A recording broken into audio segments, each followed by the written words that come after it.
अस्सलाम वालेकुम। आज हम डिस्कस करेंगे सेकेंड ईयर का टॉपिक एक्सक्रीशन और उसके बाद हम डिस्कस करेंगे एक्सक्रीशन इन प्लांट। सबसे पहले हम ये देखते हैं कि एक्सक्रीशन कहते किसको हैं। तो इसकी डेफिनेशन है removal of nitrogenous containing waste from body। Okay, nitrogenous containing waste की रिमूवल को बॉडी की रिमूवल जो है उसको हम बोलते हैं एक्सक्रीशन। एक वर्ड होता है इजेशन, जो हमने चैप्टर नंबर 12 पार्ट फर्स्ट में पढ़ा। इजेशन से मुराद है removal of solid waste in the form of faeces through anus. लेकिन यहाँ पर जो हम यूज़ करेंगे वो नाइट्रोजनस वेस्ट का वर्ड जो है वो हमने लाजमी यूज़ करना है, अदरवाइज आपकी डेफिनेशन गलत हो जाएगी। उसके बाद क्वेश्चन ये है कि कौन कौन सी चीज़ें किस चीज़ में मेटाबोलाइज्ड होती हैं, यानी कि जो हम चीज़ें खाते हैं, तीन major groups carbohydrates, proteins, lipids, वो किन किन चीज़ों में जो है वो ब्रेक डाउन होता है। पहले हम उस चीज़ को देखते हैं। फर्स्ट ऑफ ऑल जो असिमिलेटेड न्यूट्रिएंट्स हैं, असिमिलेटेड न्यूट्रिएंट्स से मुराद क्या होता है, जो बॉडी में जज़ब होने के बाद यूज़ होते हैं उनको बोलते हैं असिमिलेटेड न्यूट्रिएंट्स। उनमें सबसे पहले आता है कार्बोहाइड्रेट्स प्लस लिपिड्स। ये दोनों जो है जब मेटाबोलाइज्ड होंगे तो उससे water and carbon dioxide produce होता है, water and carbon dioxide. But जब आप प्रोटीन की डाइजेशन को देखें और न्यूक्लियो प्रोटीन्स जो पल्सेस एग्स वगैरह आप खाते हैं, और न्यूक्लियो प्रोटीन्स क्योंकि everything is made up of cell, so DNA वो भी आपके अंदर जा रहा होता है, और इसके अलावा जो आरएनए जिससे प्रोटीन बन चुकी होती हैं वो भी वेस्ट होता है, तो उसको भी ब्रेक डाउन किया जाता है। तो न्यूक्लियो प्रोटीन्स यानी कि डीएनए और आरएनए के अंदर जो प्रोटीन्स हैं वो किस में डाइजेस्ट होती हैं, they digest into nitrogen containing metabolites. किसमें? Nitrogen containing metabolites. मेटाबोलाइट्स मेटाबॉलिज्म के प्रोडक्ट्स को कहते हैं। Carbon dioxide through respiration and water through urine वो तो इजीली रिलीज हो जाता है, बट प्रॉब्लम किसका होता है हमें? नाइट्रोजनस वेस्ट का। अगर ये नाइट्रोजनस वेस्ट आपकी बॉडी में अकोमुलेट हो जाए, उसके नतीजे में आपको मुख्तलिफ किस्म के कन्वल्शन, इवन आपकी डेथ का भी जो है वो चांस होता है। इसलिए इन प्रॉब्लम से बचने के लिए you have to remove nitrogenous waste. That's why excretion is very important in nature. It is very important phenomena for living things to get rid from nitrogen containing waste. Okay? Next हम discuss करेंगे कि जो excretion है वो plants के अंदर किन किन तरीकों के जरिए होती है, वो मेथड्स कौन कौन से हैं। First of all we will discuss excretion in case of plants. Excretion in plants. This is long question. Plants के अंदर, because plants are living things, that's why they also produce various kinds of products. Living things हैं, मुख्तलिफ किस्म के products बनाते हैं, और इनके अंदर भी नाइट्रोजनस वेस्ट प्रोड्यूस होते हैं। They also produced, plants produced various kinds of byproducts. Okay, और उनको हम वन बाय वन डिस्कस करेंगे कि वो बाई प्रोडक्ट्स जो बना रहा है वो कैसे कैसे जो है वो रिलीज होते हैं। Number 1, water and gases. Water और गैसेस, ये दोनों जो प्रोडक्ट्स हैं वाटर एंड गैसेस, हमें पता है कि प्लांट्स ऑक्सीजन बाई प्रोडक्ट है of photosynthesis. Chapter number 11 detail में पढ़ के आ रहे हैं हम फर्स्ट ईयर में। Carbon dioxide like animals by product है रेस्पिरेशन का,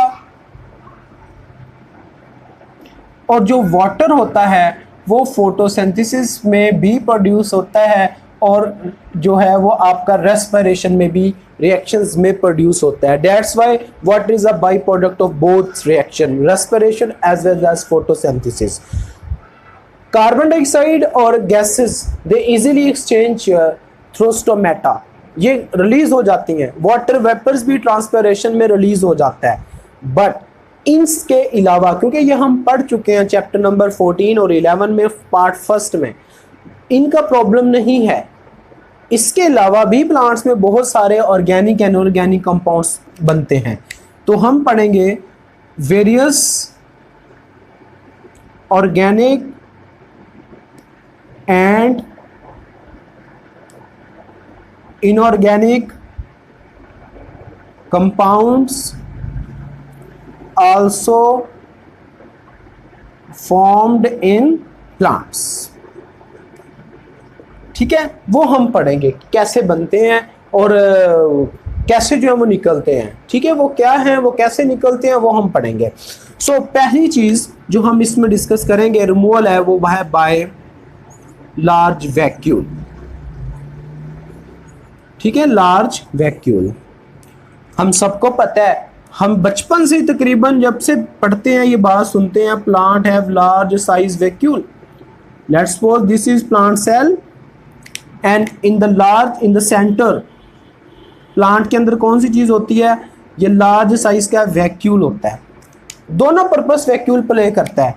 पहला पर्पस इसका ये स्टोरेज हाउस भी है प्लांट के लिए, एक्स्ट्रा वाटर और एक्स्ट्रा जो मटेरियल है उसको स्टोर भी करता है, यूजफुल जो सब्सटेंस है।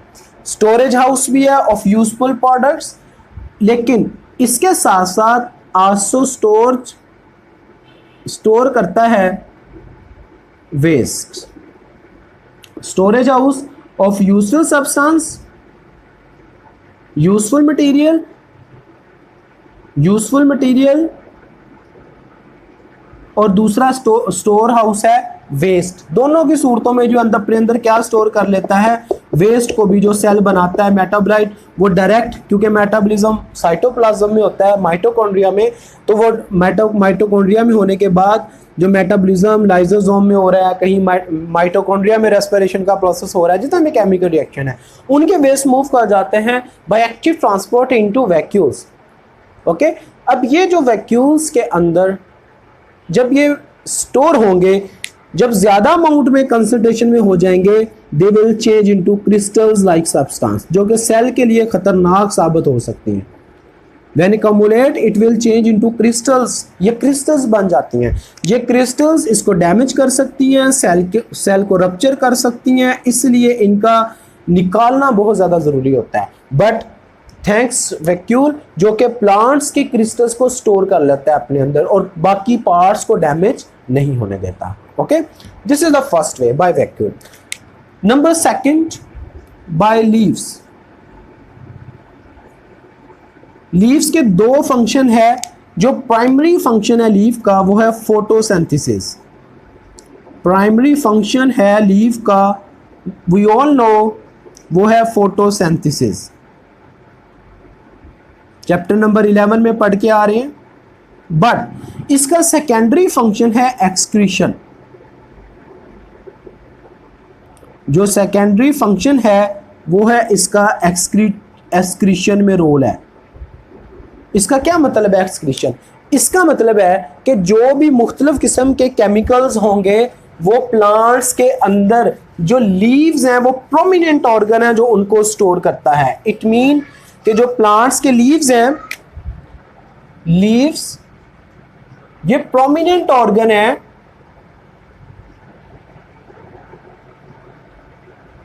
For storage of various waste compounds जो कि लीव्स के अंदर स्टोर होते हैं। That's why it is loaded with different kinds of product. और उसी लोडेड की वजह से ड्यूरिंग ऑटम प्लांट अपने लीव्स को गिरा देता है। इसीलिए क्या करता है प्लांट ड्यूरिंग ऑटम सीजन में, ऑटम जो है वो सीजन होता है किस चीज का? फॉलिंग ऑफ, गिर जाते हैं लीव। ठीक है, लीव्स गिर जाते हैं और इस वजह से लीव्स को, क्योंकि साथ में वेस्ट भी गिर गए, लॉस्ट हो गए, प्लांट नए लीव्स निकालेगा, फिर उनमें स्टोरेज होगी, फिर ऑटम में वो गिर जाएंगे, ये सिलसिला चलता रहेगा। तो इस वजह से leaves are called, important definition, excretophore. Excretophore इनको बोलते हैं हम लीव्स को, ठीक है, जिनके जो एक्सक्रीशन में रोल प्ले कर रहे हैं। So in this way leaves are good source of minerals, और इसी वजह से जो गार्डनर्स हैं वो उन लीव्स को कलेक्ट करते हैं और अपनी फील्ड में डाल देते हैं, क्योंकि उन पत्तों में मिनरल्स हैं, और जो प्लांट ग्रो कर रहे हैं अगर हम वो पत्ते उठा के उनको डाल दें डिकम्पोजिशन के बाद, तो वो प्लांट्स को मिनरल्स प्रोवाइड करेंगे। Okay, that's why gardener find this good source of minerals for your gardening processes. Okay, gardener इसलिए से उनको उठा के अपने फील्ड में डाल देता है क्योंकि उनमें मिनरल्स होते हैं। ये था दूसरा मेथड। अब उसके बाद ये येल्विश क्यों होते हैं? येल्विंग ऑफ लीफ पे, जो येल्विशिंग ऑफ लीव्स है ये क्यों होते हैं? बहुत सारी थ्योरीज हैं कि इसमें थ्योरीज दो टाइप की हैं। कुछ लोगों का ख्याल है दिस इज क्लोरोफिल लॉस, ये क्लोरोफिल लॉस होने की वजह से है, और दूसरे कहते हैं no this is to get rid from loaded pigments, कि मुख्तलिफ किस्म के पिगमेंट्स और मिनरल्स मटीरियल्स, जो पिगमेंट और मुख्तलिफ किस्म का जो इसमें सब्सटेंसेस हैं, खासकर आप इसमें मिनरल्स ही लिख लें, वेरियस कंपाउंड लिख लें, loaded to get rid from loaded various compounds of various kind, मुख्तलिफ किस्म के जो कंपाउंड है उसकी कमुलेशन के छुटकारा हासिल करने के लिए जो उसमें स्टोर हो जाते हैं, इस वजह से उनका कलर चेंज हो जाता है। कुछ लोगों का ख्याल है कि क्लोरोफिल लॉस है, बट जो इन्वेस्टिगेशन यही शो करता है येल्विश बेसिकली अगर लाइट अवेलेबल है और फिर भी प्लांट अपने लीफ येलो कर रहा है तो वो किस वजह से होगा? ड्यू टू लोडेड कंपाउंड्स जो उसके अंदर स्टोर हो चुके हैं। उसके बाद कुछ प्लांट्स में बल्ब्स होते हैं, जैसे हम फ्लावरिंग प्लांट लगाते हैं तो उसको बल्ब लगा के प्रोपोगेट करते हैं, तो उनके जो वेस्ट होते हैं बल्ब्स, नेक्स्ट हेडिंग होगी तीसरी लीव्स के बाद बाय बल्ब, वो बल्ब के थ्रू, यानी कि ये प्लांट है और उसमें जो प्लांट स्टोरेज करते हैं, या ऐसे बल्ब होते हैं नीचे सॉइल से और ऊपर जो है वो उनसे बल्ब सी ये स्प्राउटिंग होती है और उससे जो है वो नए जो है वो लीव्स निकलते हैं। तो वो कहता है कि जो इस प्लांट्स में भी जो बल्ब्स के वेस्ट हैं they can store in this stock, वो स्टॉक में स्टोर हो जाते हैं, और इस वजह से ये बल्ब भी किसी हद तक इन प्लांट्स के लिए जिनमें ये बल्ब बनता है उससे जो है वो अपने वेस्ट से छुटकारा हासिल कर लेते हैं। उसके बाद ebony, short question very important. आपने देखा होगा कि जो ट्री गिरे पड़े हों उनके सेंटर में एक बहुत डार्क कलर की जो है वो लकड़ी आपको नज़र आ रही होती है, बाकी सारा पार्ट ब्राउन होता है, लेकिन जो सेंट्रल पार्ट है they produce very dark would in the centre, बहुत डार्क किस्म की जो है ना वो एक आपको पार्ट नज़र आएगा। This is the older xylem, जिसमें अभी ट्रांसपोर्टेशन का काम नहीं है, वो यंग जाइलम कर रही होती है, सेकेंडरी जाइलम। लेकिन ये प्लांट्स में जो सेंटर में जाइलम प्रोड्यूस हो रही है, this is storage house for various kind of chemicals, and that plants which produce very black wood at its center due to storage of waste, उनको हम इबोनी बोलते हैं। These plants are ebony. To it mean plant में branches और जो stem है they are also good source of house of storage of various kind of chemicals. So इसमें भी waste plant को नुकसान नहीं पहुंचाते, सेंटर में आ गए हैं तो दूसरे पार्ट लिविंग जो हैं वो जिंदा रहेंगे। एंड वेरी लास्ट जो पार्ट है वो है roots, fifth part by roots.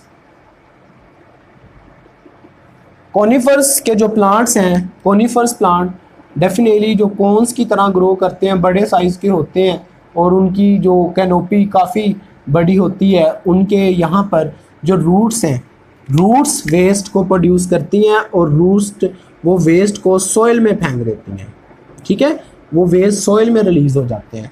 अब इसका फ़ायदा उसको क्या होगा? कॉनिफर प्लांट को, ये सिर्फ कॉनिफर जिनके अंदर प्रोड्यूस होती हैं।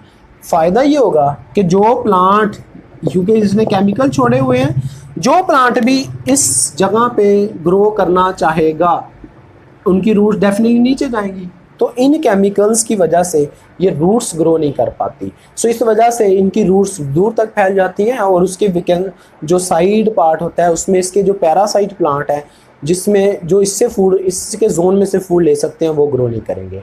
दैट्स वाई ये इसके लिए बेनिफिटरी भी साबित होता है। सो इन दिस वे जो प्लांट्स हैं वो by leaves, by vacuoles, by bulbs, by root अपने नाइट्रोजनस वेस्ट से जो है वो छुटकारा हासिल करते हैं। This is all about today. In the next lecture we will discuss about excretion in animals. Okay, अल्लाह हाफिज़।